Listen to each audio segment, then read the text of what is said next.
Assalamualaikum warahmatullahi dan salam sejahtera kepada bangsa Walabari sekalian.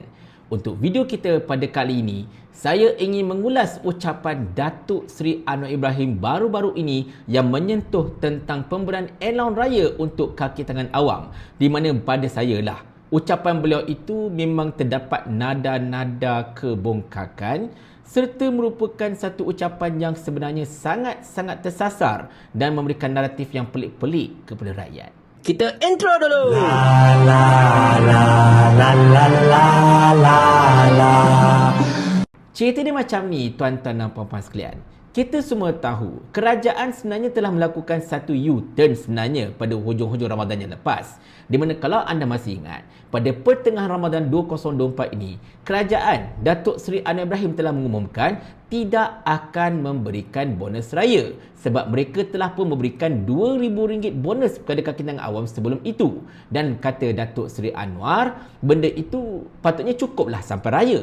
Tetapi selepas mendengar keluhan daripada penjawat-penjawat awam yang rata-rata menyatakan bahawa benda itu tak cukup. Yalah, bulan Mac ini kita tengoklah budak masuk sekolah lah, nak beli baju sekolah dan sebagainya. Kemudian bulan puasa, Hari Raya, semua sekali berlaku dalam masa yang serentak. Jadi saya dan rakan-rakan seperti YB Viral, Abang Zam Yahya, Olivia dan ramai lagi telah pun bersuara meminta kerajaan agar memberikan bonus raya kepada kaki tangan awam ini untuk memantapkan dan juga untuk melonjakkan ekonomi Ramadan Raya. Dan untuk saya sendiri secara pribadinya, saya telah memanjangkan seruan ini kepada kerajaan-kerajaan negeri Perikatan Nasional, Kedah, Kelantan, Terengganu dan juga Perlis untuk memberikan bonus raya kepada kaki tangan awam mereka juga. Sebab kalau tak menjadi saya, mereka pun pada peringkat awalnya tak bagi bonus raya. Dan akhirnya, tak tahulah disebabkan oleh desakan kami ke apa ke, kami pun tak pasti, kerajaan telah pun U-turn memberikan bonus raya kepada kaki tangan awam sebanyak RM500 dan juga RM250 untuk veteran bersara dan juga tidak bersara. Dan betul baguslah saya rasa ni kan. Tetapi menurut Datuk Seri Anwar Ibrahim pula, antara sebab mengapakah dia U-turn, dia memberikan juga bonus kepada kaki tangan awam ini untuk raya, lain pula ceritanya. Apa ceritanya? Anda tonton video ini. Nak naik allowance tambahan, saya dah bagi RM2,000 kepada pejabat awam. Jadi sepatutnya cukuplah sampai raya.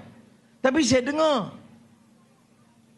bukan saya dengar KPPA atau KSP, saya dengar yang tukang jaga lift. Macam mana? Alhamdulillah Datuk bagus. Tapi macam mana? Duit yang RM2,000 tu, itu budak-budak pergi sekolah ni pergi baju dah habis tu. Hai, macam mana belanja budak tu? Budak-budak sekolah ada anak 6. Jumpa lagi, tanya lagi kawan pemandu. Tanya sana saya, semua duk mengeluh. Jadi saya pun cakap macam mana? Saya dah buat keputusan RM2,000 saja. Kerana kerajaan dia tak mampu belanja lebih daripada itu. Tapi bila kita dengar keluhan ni tak sampai hati sungguh. Ya. Bahawa orang di bawah ni dia rasa susah. Ya. Dan raya macam mana pun nak gelar baju baru sikit takut anak-anak tu. Ya. Nak pergi makan lebih sikit, ketupat lebih sikit, jangan lebih banyak. Baik. Lepas tu, itulah yang menyebabkan saya bincang semula dengan KSP. Dan fikir, ni esok nak umum, malam tu baru kita buat keputusan muktamad. Ya. Bagi RM500 kepada semua penjawat awam. Bukan itu saja. Pencen. Veteran pencen kita bagi. Veteran yang tak berpencen pun kita bagi. Ni. Orang yang daripada Kedah cakap bela nasib rakyat, bela nasib rakyat. Masa kamu perintah, pasal kamu tak bagi. Harga padi kita naikkan. Bagi pekebun getah kita tambah. Ya. Gaji ni akhir tahun ini insya-Allah perasaan gaji KPP ada di sini. Kita teliti, kita tahu duit tak ada. Tapi yalah, negara ni wang tak ada, bukan salah orang kampung. Bukan salah pekerja.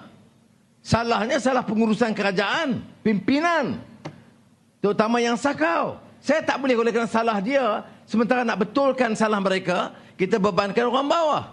Dekat sini tuan-tuan dan sekalian, kita dapat lihat nombor satunya Datuk Seri Anwar Ibrahim ni seolah-olah macam berbicara macam duit yang RM2,000 ke duit yang bonus itu ini dan sebagainya macam duit dia, macam duit poket dia. Padahal duit kerajaan itu adalah duit rakyat. duit cukai, duit yang telah dibayar oleh rakyat dari segi berbagai cukai dan macam-macam lagi. Jadi secara asasnya duit yang ada kat kantong kerajaan ini bukan duit Datuk Seri Anwar, bukannya duit Mak Sabu, bukannya duit Zaid Amidi, tetapi duit rakyat. Tetapi cara Datuk Seri Anwar Ibrahim cakap ni seolah-olahnya macam duit itu dia punya. Duit itu memang datang poket dia. Oh, kita memang tak nak bagi dah. Saya dah bagi dah itu. Apa cerita? Itu bukan duit kau. Itu duit rakyat tau. So, tolong berbicara tu, tolong pandang jauh sikit. Tolong besarkan sikit minda tu masalahnya. Jangan berlagak beranggapan duit rakyat itu merupakan duit anda. Even gaji anda, kalau anda ambil gaji dengan gaji menteri anda tu, gaji Nur Izzah ke apa-apa sebagai contoh kan, itu semua duit rakyat, bukan duit anda. Jadi tolong jangan berlagak lebih Yang keduanya, Datuk Seri Anwar Ibrahim cuba untuk menonjolkan bahawa beliau ini seorang yang sangat-sangat simpati kepada rakyat, mendengar keluh kesah rakyat dan sebagainya. Tetapi itulah, kalau betul-betul dia kata dia mendengar keluh kesah rakyat dan macam-macam lagi, pastilah dia mendengar keluh kesah rakyat yang tak mahu cukai-cukai ditambah dekat Malaysia ini, yang minta kerajaan supaya jangan meluaskan skop SST, yang minta kerajaan supaya jangan orang kata apa, menaikkan, tarik balik tarif subsidi ke apa-apa ke, jangan buat macam tu. Kan, sebab benda ini semuanya akan menyebabkan kenaikan harga barang yang mendadak. Tetapi so far kerajaan tak dengar apa benda itu masalahnya kan. Bila orang kata apa, sekadar dengar kata-kata kaki tengah awam, oh kami tak ada duit sebagainya, and then bagi bonus kat diorang, oh kami telah mendengar suara rakyat. Mana boleh macam tu.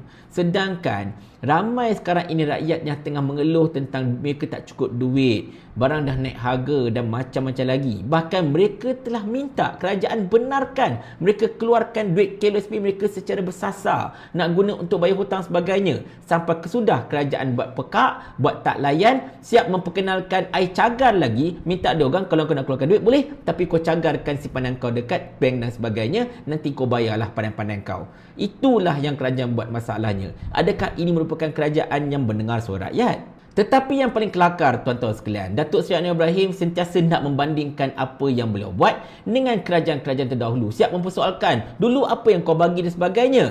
Anda kena ingat, wahai Datuk Seri Anwar Ibrahim, kerajaan-kerajaan terdahulu juga bagi bonus raya. Walaupun Muhyiddin Yassin ketika COVID pun, dia bagi juga bonus raya. Siap pengumuman itu dibuat sebulan lebih awal lagi. Nak baginya pada 25 April, 5 hari bulan April tu dia dah umum siap-siap dah. Bagi bonus banyak ni, banyak ni, banyak ni, akan dibagi bersekali dengan gaji dan macam-macam lagi. Benda itu ada rekod bukan tak ada rekod tau. Ada rekod masalahnya. Jadi anda tak boleh nak persoalkan, oh dulu kenapa tak nak bagi? Mereka bagi. Bahkan mereka lebih sistematik. Mereka tahu mereka akan bagi, tetapi mereka tahu akan bagi mungkin pada hujung-hujung, mereka umum awal-awal. 5 hari bulan, keluar perkeliling, akan dapat bonus raya, akan dimasukkan dalam gaji pada hujung bulan ini. Nampak tak dekat situ tuan-tuan sekalian? Dan kemudiannya, Datuk Seri Anwar Ibrahim dok kata, oh kita memang telah menaikkan harga lantai beras, kita telah menaikkan harga getah sebagainya. Pasal beras ini tuan-tuan sekalian, Allahu Akbar. Saya dah banyak kali dah cerita benda ni kan. Dan oleh kerana saya malas nak ulang balik cerita ini, anda tonton je lah keratan video saya berkenaan dengan harga beras ini. Tahukah anda, harga belian padi kini telah pun jatuh mendadak hingga mendatangkan keresahan kepada para pesawah dekat negara kita. Di mana yang terkini, harga belian padi telah pun turun kepada RM1,200 satu tan bermula 3 Oktober lepas berbanding dengan RM1,700 untuk satu tan sebelum itu. Penurunan RM500 untuk satu tan secara mendadak dalam tempoh beberapa hari sahaja. Di mana ini mendorong Persatuan Persaudaraan Pesawah Malaysia ataupun Pesawah mendakwa berkemungkinan berlaku campur tangan kartel dalam menentukan harga belian padi sehingga menyebabkan penurunan harga yang mendadak itu. Di mana dakwa mereka, harga belian tersebut telah diarahkan untuk diturunkan secara tiba-tiba. Pengerusi pesawah Muhammad Fuad Yaakob menjelaskan apa yang terjadi ini adalah bertentangan dengan kenyataan Ketua Pengarah Kawasan Padi dan Beras Datuk Azman Mahmud pada September lalu yang antara lain telah mengarahkan pihak Padi Beras Nasional Berhad ataupun Bernas membeli padi pada harga RM1,600 setan. Di mana Fuad juga menjelaskan pihak pesawah berpendapat penurunan harga padi kepada RM1,200 setan ini berkemungkinan berpunca daripada arahan Ketua Pengarah Kawasan Padi dan Beras itu juga, menunjukkan mungkin betapa pihak berkuasa kawasan beras itu telah tunduk kepada kartel padi. Jadi di sini tuan-tuan sekalian, sebenarnya kerajaan ini tak naikkan apa-apa pun. Dia cuma pusing-pusing tangtu je masalahnya. Harganya sepatutnya 1,700 jadi 1,200. Kemudian nak tutup mulut naik 1,300. Itu je lah. And then kemudian dapatlah orang kata apa sedikit subsidi tambahan RM50. Itu sahaja. Tetapi at the end of the day, benda tu pusing-pusing macam itu je masalahnya kan. Bukan naik sangat pun. Tetapi tuan-tuan sekalian, bukan Datuk Seri Anwar Ibrahim lah namanya kalau ucapan-ucapan beliau itu tidak mengaitkan dengan sakau dan rasuah dan macam-macam lagi. Saya tak tahulah sampai bila beliau hendak menggunakan naratif yang sama, iaitu kerajaan sekarang ini terpaksa menanggung perbuatan sakau, perbuatan rasuah dan sebagainya, nak mulakan negara ini, kerajaan tak ada duit, tapi takkanlah nak tunggu pulih itu dan masa sama kita biarkan rakyat sengsara macam-macam lagi. Allahu Akbar. Sekarang ini wahai Datuk Seri Anwar Ibrahim, saya nak nasihatkan anda lah ya. Anda fokus untuk memastikan pelaburan masuk dekat negara kita ini. Pastikan trust defisit rakyat terhadap negara ini berkurangan. Pastikan trust defisit pelabur-pelabur terhadap negara kita ini berkurangan. Sebab apa tahu? Sebab sekarang ini, untuk tahun ini, memang berturut-turut tahu, sejak dari awal tahun sampai sekarang, berturut-turut kita di bursa mencatatkan outflow equity tahu. Pelabur-pelabur asing telah menjual equity kita kat bursa. Belum cerita dengan kita punya pelaburan yang makin lama makin menurun, FDI kita tak masuk dan sebagainya. Bahkan terdapat cakap-cakap yang meramalkan pada suku pertama tahun ini, berkemungkinan besar negara kita akan mengalami current account deficit buat kali pertama dalam tempoh 27 tahun. Jadi tuan-tuan sekalian, sangat-sangat sedih tahu benda ni sebenarnya.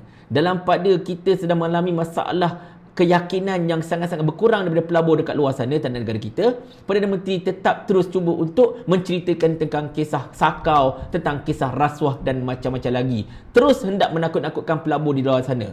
Tetapi itulah, nak kata pelabur-pelabur luar ni takut dengan sakau dan rasuah, ketika zaman Ismail Sabri ke, Muhyiddin Yassin ke, mereka tak ada masalah pun datang ke negara kita ini kan. Zaman Najib jangan ceritalah, banyak gila pelaburan.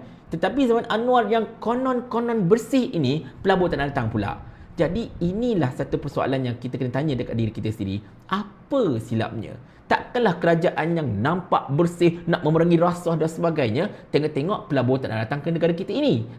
Itu soalan yang patut dijawab. Tetapi tak apalah, kita faham Datuk Seri Anwar Ibrahim memerlukan something untuk menaikkan dia punya political standing dekat mata rakyat.